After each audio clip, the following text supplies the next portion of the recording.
Carlos V, el imperio donde el sol nunca se ponía. Un jinete avanza bajo la lluvia. Su armadura, empapada, refleja los relámpagos en el horizonte. No es un soldado cualquiera, es el hombre más poderoso de su tiempo, el emperador de un mundo donde el sol nunca se pone. Su cuerpo está marcado por las cicatrices de incontables batallas, su espíritu, por el peso de un imperio en constante guerra. Lo llaman Carlos V, un nombre que resuena como un eco en la historia. Pero su legado es mucho más que un simple título. Gobernó un imperio que se extendía desde las vastas llanuras de Europa hasta las selvas de América. Controló reinos, desafió papas, enfrentó herejes, acumuló riquezas incalculables y al final se retiró a morir en la sombra de un monasterio, rodeado de relojes que reparaba con sus propias manos, obsesionado con el tiempo que una vez dominó. Pero, ¿cómo un joven tímido, nacido en Gante, logró convertirse en el monarca más poderoso de su era? ¿Cómo sostuvo un imperio que se extendía por 4 continentes mientras luchaba contra enemigos internos y externos? Y lo más importante, ¿qué precio pagó por quererlo todo? Esta es la historia de Carlos V, el emperador de un mundo imposible.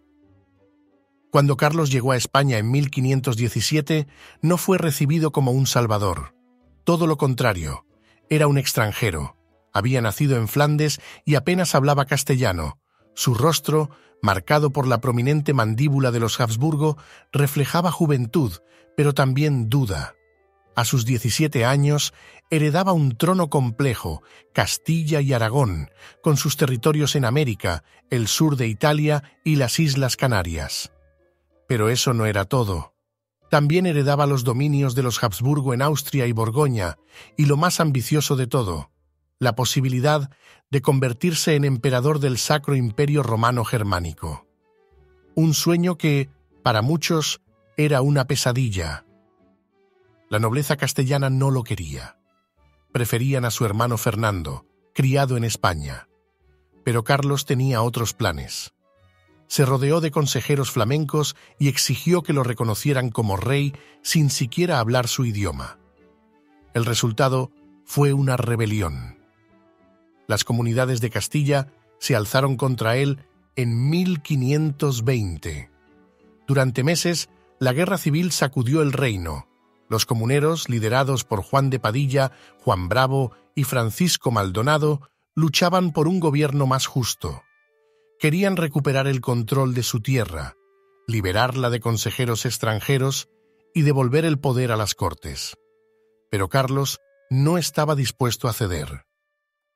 Ordenó la represión. En Villalar, las tropas reales aplastaron a los comuneros.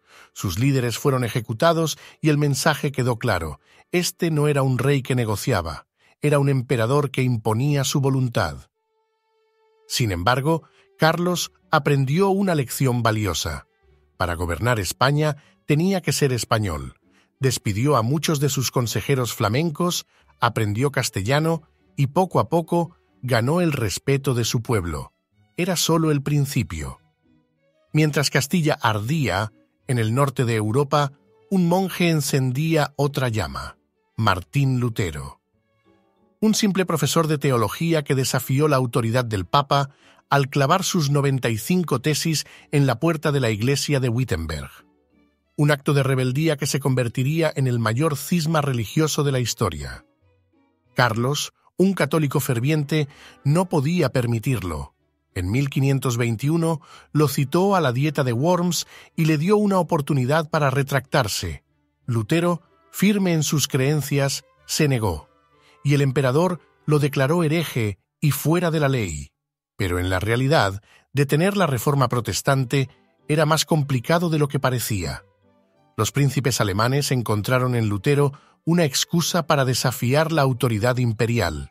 Lo que comenzó como un debate teológico pronto se convirtió en una guerra política. Carlos tenía que elegir, defender su imperio o defender su fe. Decidió hacer ambas cosas. Durante décadas, guerreó contra los príncipes protestantes en un intento de restaurar la unidad religiosa, pero la fe no se impone con espadas. Mientras Europa se desgarraba por la religión, en el otro extremo del mundo, un torrente de riquezas fluía hacia España, el oro y la plata del Nuevo Mundo. Desde México y el Perú, toneladas de metales preciosos cruzaban el Atlántico, financiando las ambiciones imperiales de Carlos. Hernán Cortés, tras conquistar el imperio azteca, se arrodilló ante él en Barcelona, entregándole el control de un mundo nuevo.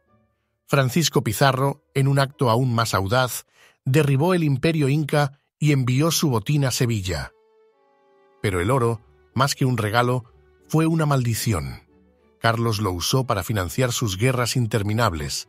Francia, los turcos otomanos, los protestantes, el papado. Todos sus enemigos eran comprados, sobornados o combatidos con el oro de América. Sin embargo, cuanto más gastaba, más aumentaban sus deudas. El imperio se sostenía sobre una economía frágil, dependiente del saqueo. Y los enemigos no desaparecían. Francia, bajo el rey Francisco I, desafió su dominio. El sultán otomano, Solimán el Magnífico, amenazó las fronteras orientales del Sacro Imperio. Las guerras nunca terminaron. En 1547, un Carlos V cansado y enfermo se jugó su última carta en la batalla de Mühlberg. Enfrentó a los príncipes protestantes y por un momento la victoria pareció suya. Pero su triunfo fue efímero. Su salud se deterioraba, la gota lo atormentaba, su imperio, enorme y fragmentado, era imposible de controlar. Y entonces tomó una decisión inesperada. En 1556 abdicó. Dividió su imperio. Su hermano Fernando recibió el Sacro Imperio y su hijo Felipe II, España y sus dominios. Carlos, el hombre que gobernó medio mundo, se retiró a un monasterio en Yuste. Pasó sus últimos años rodeado de relojes, obsesionado con el tiempo que una vez controló.